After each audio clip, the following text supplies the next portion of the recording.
focusing on the one bright spot, the Sixers backcourt of Jared McCain and Tyrese Maxey. Jared McCain's obviously been the biggest thing that people have focused on because he's been amazing and none of us expected this at all.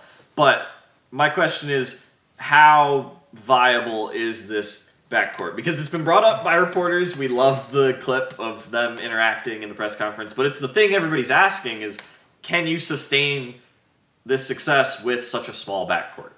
Yes. Yeah, it's a good question because they're both really small, like what, 6'2" and they're both 6'1"? sub 6'3". Yeah, 6'2" and 6'1", I think. So here's my main question, because Tyrese, we've seen him in the league for a little while. We know he's not this defensive asset at all. He's more so, I would say, a negative, but his offense more than makes up for it. I've been watching Tyrese Maxey for the past 10 games, like pretty in depth because he's been the most fun guy on the court. So I've been you can focus in on players when you're watching a game, or you can just focus on the whole game. So I've been focusing in on Tyrese Maxey on offense, but also on defense over the past 10 games. And my hot take, because I've been paying attention to the Sixers a little bit, is that right now, Jared McCain's offense does outweigh his defense, but his defense has not been good. So if you look at it on like a ratio, and his offense is like really good, and then if his defense was really bad, it would be balanced out 50-50. I think his offense is more like 65-35, like because he's not been very good on the defensive end. Like I would say his offense, if he was good on the defensive end, his offense would be like an 100 out of 100. But on the balancing scale, I think it's more like 65-35 in terms of... Are you talking about Tyrese or Jared? Jared McCain right now. And we were hoping that Jared would be a little better defensive. Like, he's going to be limited. But we talked before the season. You were like, I think Jared McCain actually provides some nice versatility. Like, he's has good fundamentals and did well in college. I still think that. Okay. But I've been watching him. His defensive mistakes are rookie mistakes. Okay. Because he's not in the right position, or he gets caught lacking on a back cut. Like, there's times where he'll, like, hit a three, and then he'll just be out of position and give up three. Back-to-back plays. Or, like, he gets caught lacking. The guy back cuts him, they get a layup or a dunk.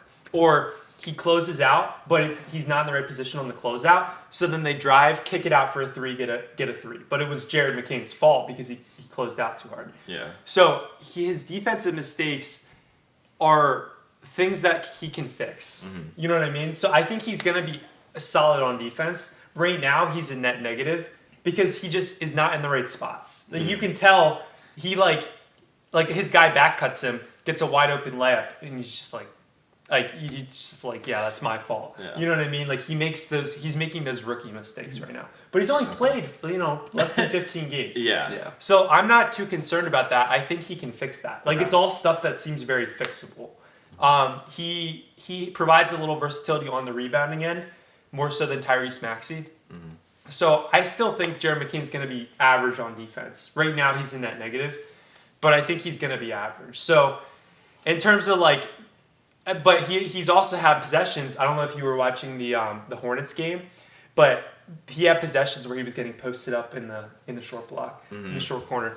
And that's the small backcourt thing. So like they were how do taking teams take advantage of that? Yeah. So like there's going to be times where that happens. Now, he didn't give up a whole lot. He did give up one bucket, but I don't think teams are just going to constantly post him up. Okay. They might do it occasionally when there's a mismatch, and come playoff time, it gets a little scary. But I think it is viable. What I don't know about the viability aspect is like money long term. Like if Jared McCain is actually really good and he keeps playing this well, like, do they have to trade him because they just don't have the cap space to do anything with him? You know what I mean? Like, I don't know if, like, the viability of Jared McCain long term, because they just locked up so many people. Yeah. They just locked up their big three. For a 4-year window. Right. And So McCain would be up in 3 years? Yeah, that's what I'm thinking long term. Okay. So I don't know, like, from a viability standpoint, if that's even possible to keep McCain down the road. Like, that's if interesting. he stays good. Like, they'll have him for the foreseeable future. Yeah. But like when it comes time to pay up, he's been great. So if he actually he continues to progress on the defensive end and he becomes average on the defensive end, it's going to be good for the Sixers in the short term. Yeah, and it actually provides them like a good option to play in the postseason because Kyle Lowry was not cutting. No, even though he was shooting over 50% from three at the beginning of the year, he was on fire. but he doesn't have it. He's slow. He's 38. It's okay, Kyle. But if you look at Kyle Lowry, I mean, he played on Toronto, and they had short guys around him in Toronto. That's true. So it is a viable strategy, especially if Embiid can stay healthy or Paul George can stay healthy. I'm more worried about that. I think that the defense is going to be okay in the postseason. I think McCain's going to learn a lot this year. He's going to get a lot better on defense. Maxey, we know what he is. He's not a net negative, or he's not a net positive, but he's not horrible. He still is, doesn't have the best hands even when he could because he's quick. But I think that if Embiid actually stays healthy and Paul George has such active hands, like the Sixers have the lineup. They have on paper, like Martin, you got these big long guys that like Paul George's defense. I don't know, before he hyperextended his knee. Again, he was getting steals. Like his hands were active. He was playing, I thought, the best defense on the whole team. And if Embiid can actually look like he's in shape, that's what I'm worried about. I'm worried about Paul George staying healthy. But when Paul George is out there, I feel good about him. At least from what we've seen so far this season. My main concern is Embiid because Embiid has a lot of issues right now. He is getting suspended through from the ref standpoint. He isn't showing up to practice on time. Anything on time. He's not showing up to anything on time. Yep. He when he's out there on the court, which is very limited, he hasn't looked good. He's looked very slow and sluggish. His defense has looked really bad, honestly. His he hasn't been able to navigate screens at all. On pick and rolls, guards are just coming off one dribble pull up from the 3-point line. He's giving them too much space. Embiid has looked really bad.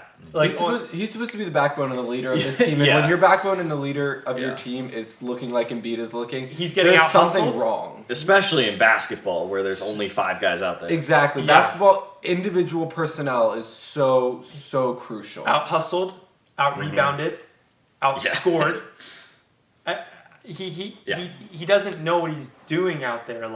He feels like it's just I can't tell what. He's almost in a James Harden role where he's just every time he catches the ball he wants to score it because he's like I'm Joel Embiid, I'm going to shoot this ball, but it doesn't get anything involved and he's too slow right now because he hasn't played enough and he keeps getting hurt. Yeah. That's my concern. That's how crucial it is to have that caliber of a player in basketball, to have an MVP caliber player in basketball. I mean, you look at a sport like baseball where the Angels had 2 3-time MVPs, a total of 6 MVPs on a roster together, and they couldn't even be over 500 in a season.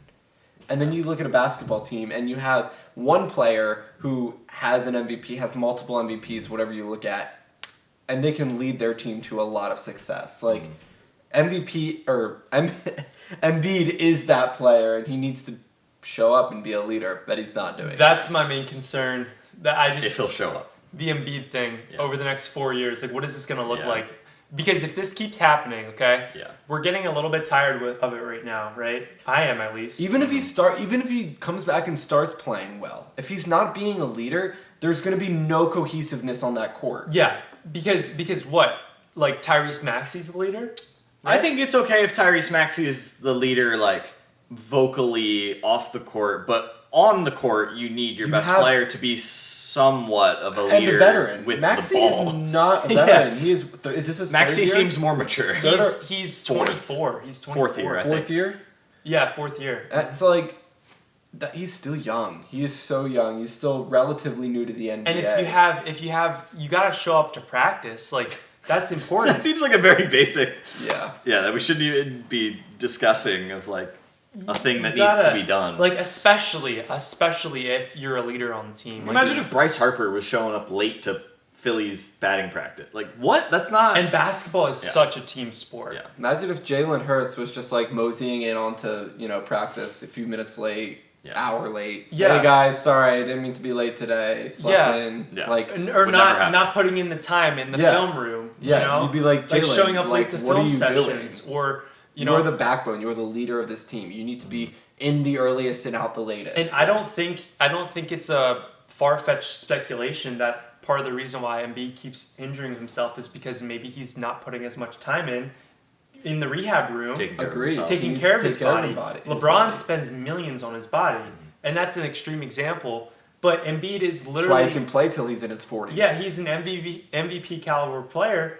and if he wants to be out there playing, like you got to take care of yourself, Especially when you have the resources to do so. you got to show up because if you're not showing up, in, you're late to practice, right? That means you're not showing up in other ways because if like you can't just take that out of context and be like, well, it's just practice. Like he's probably showing up in other ways too. Yeah. Like odds are, if it's one thing, it's probably extrapolated. Especially when you have young guys that are showing promise in talent, like they're showing glimpses of what they can do, but they don't have a veteran leader to look up to. Like that is crucial in their development in the league. They need a veteran leader to look up to who actually like has done this before. Who has done this before Yeah. and who cares? Because Who cares? Yeah. If that You gotta leader, care. if that leader cares and shows them, gives them the time of day, like, and develops them in this league, they're going to be so much more successful. Especially when they're already showing glimpses of that in a broken system at the moment. Yeah, yeah.